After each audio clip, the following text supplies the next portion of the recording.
Elon Musk brain chip startup Neuralink announced on Tuesday that its experimental vision restoration implant has received the US Food and Drug Administration's breakthrough device designation.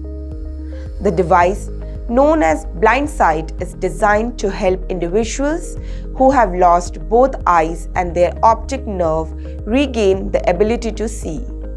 This designation aims to expedite the development and review process for devices currently in the pipeline, highlighting the potential impact of Neuralink's innovative technology on those with severe vision impairments.